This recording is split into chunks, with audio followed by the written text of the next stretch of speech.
गंगा नदी के किनारे पहाड़ियों में एक छोटा सा गांव था। गांव के बाहर एक छोटा सा शिव मंदिर था जिसमें एक वृद्ध पुजारी रहते थे। एक दिन एक गरीब माँ अपने नन्हे से बालक को मंदिर के चौखट पर छोड़कर चली गई। बहुत खोजने पर भी पुजारी जी को बालक के परिवार का कुछ भी पता न चला। जब गांव का कोई व्यक्ति उस बालक को रखने के लिए तैयार न हुआ तो पुजारी ने उसे शिव की इच्छा समझकर उसे अपने पास रख लिया और उसका नाम भोला रखा। गांव के श्रद्धालु भक्तों से जो कुछ प्राप्त होता उसी से शिवजी का, पुजारी जी का और बालक भोला का किसी तरह गुजारा चलता था। किसी दिन कम पड़ता तो पुजारी जी बालक और शिवजी को भोग लगाकर स्वयं गंगा जल पीकर दिन गुजार देते। धीरे धीरे भोला बड़ा होने लगा और अब वो पुजारी जी के काम में हाथ बटाने लगा। वृद्ध पुजारी जी के थके हारे हाथों को कुछ आराम मिलने लगा, इसलिए उन्होंने भोला को मंदिर की सफाई, शिव की पूजा, उनको भोग लगाने और उनकी आरती करने की विधि अच्छी प्रकार समझा दी और वे स्वयं शिव नाम, जप और संकीर्तन में समय व्यतीत करने लगे। एक दिन शिवजी के मंगलकारी नाम का जप करते हुए उनके प्राण छूट गए। अब बालक भोला का इस संसार में शिवजी के सिवा और कोई सहारा न रहा। उसने पुजारी जी की ये बातें कभी नहीं भूली। शिवजी को ताजी गर्म रसोई का ही भोग लगाना, शिवजी को भोग लगाए बिना स्वयं कुछ भी नहीं खाना, शिवजी पर विश्वास रखकर कभी किसी भी वस्तु का संग्रह न करना, बासी भोजन का भी नहीं। यदि कोई भक्त पहले से बना भोजन या मिठाई मंदिर में दे जाता तो बालक भोला उसे गरीबों में बांट देता। वो ताजी रसोई बनाकर ही शिवजी को भोग लगाता, उसके बाद ही स्वयं प्रसाद ग्रहण करता और यदि बचता तो उसे बांट देता। यदि रसोई बनाने को सामग्री न होती तो शिवजी और भोला दोनों गंगाजल पीकर संतुष्ट रह जाते। एक बार बरसात का मौसम आया और 4-5 दिन तक मूसलाधार वर्षा होने से मंदिर में एक भी भक्त नहीं आया। भोला अपने शिवजी को गंगाजल का भोग लगाता और खुद भी गंगाजल पीकर रह जाता। शिवजी भोला की भक्ति और सहन शक्ति की परीक्षा लेते रहे, परंतु आखिर में अपने भक्त को भूख से तड़पते देख उनसे रहा न गया। वे सेठ के नौकर का रूप धरकर हाथ में भोजन सामग्री की पोटली लेकर वर्षा में भीगते हुए मंदिर जा पहुंचे। उन्होंने आवाज लगाकर भोला को बुलाया और भोला को हाथ में पोटली देते हुए बोले, सेठ जी ने ये सीधा भेजा है, इससे रसोई बनाओ, भोग लगाओ और स्वयं भी प्रसाद पाओ। मैं कल फिर आऊंगा। भोला ने आशीर्वाद देकर उन्हें विदा किया और सूखी गीली लकड़ियों के धुएं में गर्म रसोई बनाकर शिवजी को भोग लगाया। पूरे बरसात के मौसम में सेठ जी के नौकर के वेश में भोला को सीधा देने आते रहे और स्वयं भी गर्मा गर्म रसोई का भोग पाते रहे। एक दिन भोला ने सोचा कि सेठ जी को सीधा भेजते हुए 4 महीने हो रहे हैं, परंतु वे स्वयं कभी मंदिर में शिवजी का प्रसाद ग्रहण करने नहीं आए। अगले दिन जब शिवजी नौकर के वेश में सीधे की पोटली देने आए तो भोला उनसे बोला, भाई तुम्हारे धर्मात्मा सेठ जी कभी स्वयं मंदिर में प्रसाद लेने नहीं आए, इस कारण मेरा हृदय अत्यंत दुखी हो रहा है। अपने सेठ जी से कहना कि कल वे भी मंदिर में प्रसाद ग्रहण करने अवश्य पधारें। यह सुनकर नौकर बने शिवजी चौंक कर घबरा उठे और बोले, पुजारी जी, सेठ जी मेरे द्वारा आपको सीधा भेजते हैं, आप इससे शिवजी को भोग लगा लेते हैं और स्वयं भी प्रसाद पाते हैं। फिर सेठ जी को बीच में बुलाने की क्या जरूरत है, जैसा चल रहा है वैसे ही चलने दीजिए ना। भोला बोला, ऐसे कैसे चलने दूं? आपके धर्मात्मा सेठ जी इतने दिनों से सीधा भेज रहे हैं, क्या मैं उन्हें शिवजी का प्रसाद देने का अपना कर्तव्य भी पूरा न करूं? मैं किसी का उधार खाने वाला नहीं हूं। अपने सेठ जी से कह देना कि यदि कल शिवजी का प्रसाद ग्रहण करने न पधारे तो मैं उनका सीधा स्वीकार नहीं करूंगा। नौकर बने शिवजी भोला की अकड़ देखकर कांप उठे और यह सोचकर मन ही मन हंसे कि वाह, आज तो लेने वाला ही देने वाले पर धौंस दिखा रहा है। लेकिन सरल हृदय भक्त के मनोभाव पर रीझ कर वे बोले, ठीक है जी, कल सेठ जी मंदिर में प्रसाद ग्रहण करने जरूर पधारेंगे। दूसरे दिन बड़े सवेरे ही शिवजी नौकर के वेश में दूध और बहुत सारी भोजन सामग्री लेकर मंदिर पहुंचे। भोला चौंकते हुए बोला, भाई आज इतना सारा सीधा किस लिए ले आए? नौकर बने शिवजी बोले, पुजारी जी भूल गए क्या? आज आपने सेठ जी को प्रसाद के लिए बुलाया है, इसलिए आप रसोई बनाइए और शिवजी को भोग लगाइए। भोला बोला, ये तो बता दीजिए कि सेठ जी किस समय पधारेंगे। नौकर ने उन्हें सेठ जी के आने का समय बता दिया। अब भोला की इच्छा पूर्ण करने के लिए शिवजी कैलाश पर सेठ का रूप धारण करने लगे। इधर अपने स्वामी के एक प्यारे भक्त के यहाँ जाने का समाचार सुनकर ममतामयी अन्नपूर्णा माँ पार्वती भी भला कैसे पीछे रहती। वे भी पति की आज्ञा लेकर सेठानी का रूप धारण करने में जुट गईं। शिवजी ने अपने शरीर पर लगी भस्म साफ की, कमर पर पहना हुआ वाघंबर उतारा, गले में पहने सांपों के हार उतार कर रख दिए। उन्होंने एक मखमल का सुंदर कुर्ता पहन लिया, अपनी जटाएं सीधी कर गंगा और चंद्रमा को उसमें छिपा लिया और ऊपर से एक सुंदर रंग बिरंगी पगड़ी पहन ली। सदैव नंगे पैर विचरण करने वाले शिवजी ने आज अपने पैरों में रेशमी जूती धारण कर ली, हाथ का त्रिशूल और डमरू नंदी के हाथ में थमा दिया और अपने हाथ में एक सुंदर छड़ी लेकर पार्वती जी के तैयार होने की प्रतीक्षा करते हुए कैलाश पर चहलकदमी करने लगे।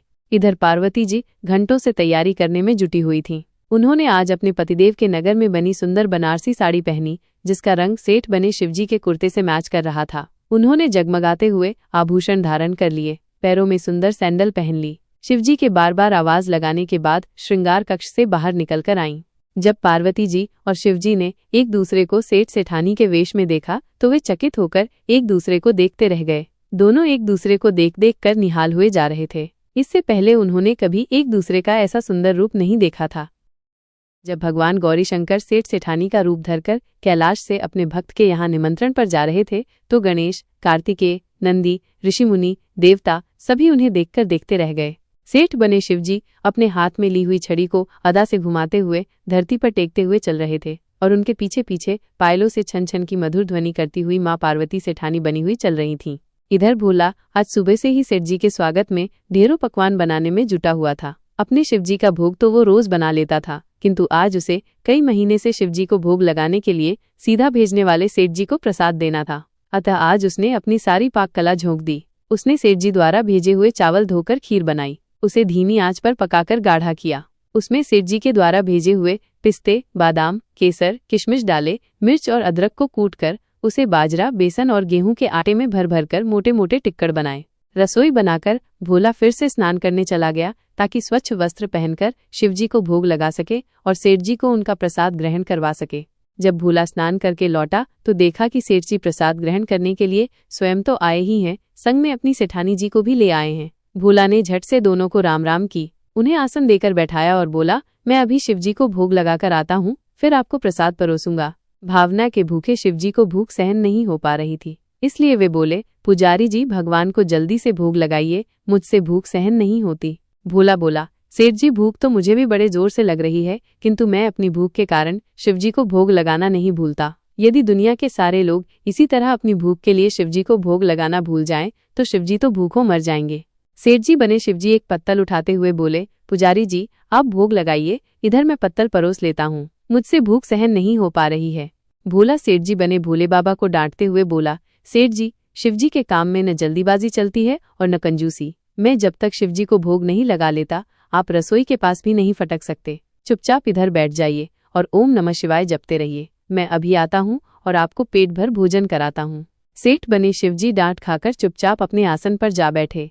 सेठानी बनी पार्वती उनकी यह दशा देख बड़ी मुश्किल से अपनी हंसी रोक पाई, लेकिन जैसे ही भोला पत्तल में सामग्री लेकर शिवजी को भोग लगाने मंदिर में गया, शिवजी पार्वती जी को मौन रहने का संकेत करते हुए चुपके से पैर रखते हुए रसोई में पहुंच गए और उन्होंने एक एक व्यंजन उठाकर चखना शुरू कर दिया। शिवजी तो प्रसाद को चखते ही परेशान हो गए। खीर में चीनी की जगह नमक भरा हुआ था और सब्जियों में चीनी भरी हुई थी। जैसे ही रोटी का एक ग्रास तोड़कर मुंह में दिया, वे सीसी करने लगे, क्योंकि रोटी में मिर्च ही मिर्च भरी थी। वे सीसी करते हुए उल्टे पैर भाग आए और अपने आसन पर जा बैठे। माँ पार्वती अपने स्वामी की यह हालत देखकर खिलखिलाकर हंस पड़ी। इससे पहले कि भोले बाबा पार्वती जी के सामने कुछ सफाई दे पाते, भोला ओम नमः शिवाय मंत्र का जप करते हुए आ पहुंचा। उसने भोग को रसोई में मिलाकर उसे पवित्र बना डाला और फिर सेठ जी के सामने पत्तल परोसकर हाथ जोड़कर बोला, सेठ जी अब आप जी भरकर प्रसाद पाइए। शिवजी तो अभी अभी भक्त की भक्ति से भी जोरदार उसके हाथ की बनी हुई रसोई चख चुके थे, अतः उसे भोजन की बात सुनकर उनके पसीने छूटने लगे। कभी वे भोला का तो कभी पार्वती का मुख देखने लगते। भोला को सेठ जी की ढील बर्दाश्त नहीं हुई। वो बोला, सेठ जी अब क्या हुआ आपको? अभी अभी तो इतनी उतावली मचा रहे थे, अब भोजन क्यों नहीं करते? आप भोजन करो, तभी तो माताजी भी प्रसाद ग्रहण करेंगी न, और फिर मैं भी प्रसाद पाऊंगा। भोला की ललकार सुनकर शिवजी ने चुपचाप खीर का कुल्हड़ उठाया और सारी नमकीन खीर गटागट पी गए। कुल्हड़ खाली होने की देर थी कि भोला ने उसे झट से भर दिया। अपने प्रिय भक्त के हाथों परोसे हुए भोग में शिवजी को आज दुगना स्वाद आने लगा। भोला परोसता गया और शिवजी पीते गए। जगत जननी माता पार्वती भक्त और भगवान दोनों के प्रेम को देख देखकर मंत्रमुग्ध होती रहीं। जब सारी रसोई समाप्त हो गई तो शिवजी ने एक जोर की डकार ली। भोला को होश आया और बोला, वाह सेठ जी वाह, मैं ही बावला था जो इतनी थोड़ी सी रसोई बनाई। मुझे पता होता कि आपको प्रसाद ग्रहण करने का इतना शौक है तो और ज्यादा रसोई बनाता। शिवजी अपने पेट पर हाथ फेरते हुए सेठानी बनी पार्वती जी की ओर मुस्कुराकर देखते हुए बोले, पुजारी जी मैं इतना रोज नहीं खाता, परंतु आज प्रसाद इतना स्वादिष्ट बना था कि अपने पर वश ही नहीं रहा और खाता ही चला गया।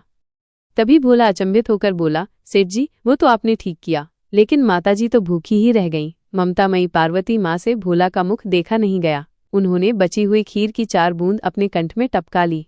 शिवजी द्वारा भोग लगाने से प्रसाद में अद्भुत अलौकिक स्वाद भर गया था। ऐसी सुगंधित और मीठी खीर चखकर जगत जननी आकंठ तृप्त हो गई और उनके तृप्त होते ही सृष्टि का प्रत्येक प्राणी तृप्त हो गया। भोला बोला, सेठ जी, आपने और माताजी ने प्रसाद ग्रहण कर लिया, इससे मुझे अत्यंत संतोष हुआ है। समझ लीजिए कि आप दोनों द्वारा प्रसाद ग्रहण करने से मेरा भी पेट भर गया। मेरी तो वैसे भी महीने में 4-5 एकादशी हो जाती है। मैं भी एक दाना ले ही लेता हूँ, जिससे कि शिवजी के प्रसाद का अनादर न हो। ये कहकर जैसे ही भोला ने खीर के पात्र में लगा चावल का एक दाना उठाकर अपने कंठ में डाला, उसकी जन्म जन्मांतरों की भूख प्यास मिट गई और समस्त वासनाओं और इच्छाओं की तृप्ति हो गई। उसके ज्ञान के नेत्र खुल गए और उसने देखा कि उसके सम्मुख स्वयं त्रिलोकीनाथ भगवान शिव और जगजननी माँ पार्वती आशीर्वाद की मुद्रा में मुस्कुराते हुए खड़े हैं। भोला दौड़कर उनके चरणों में लौटता गया और ऐसा लौटा कि अंततः शिवलीन हो गया।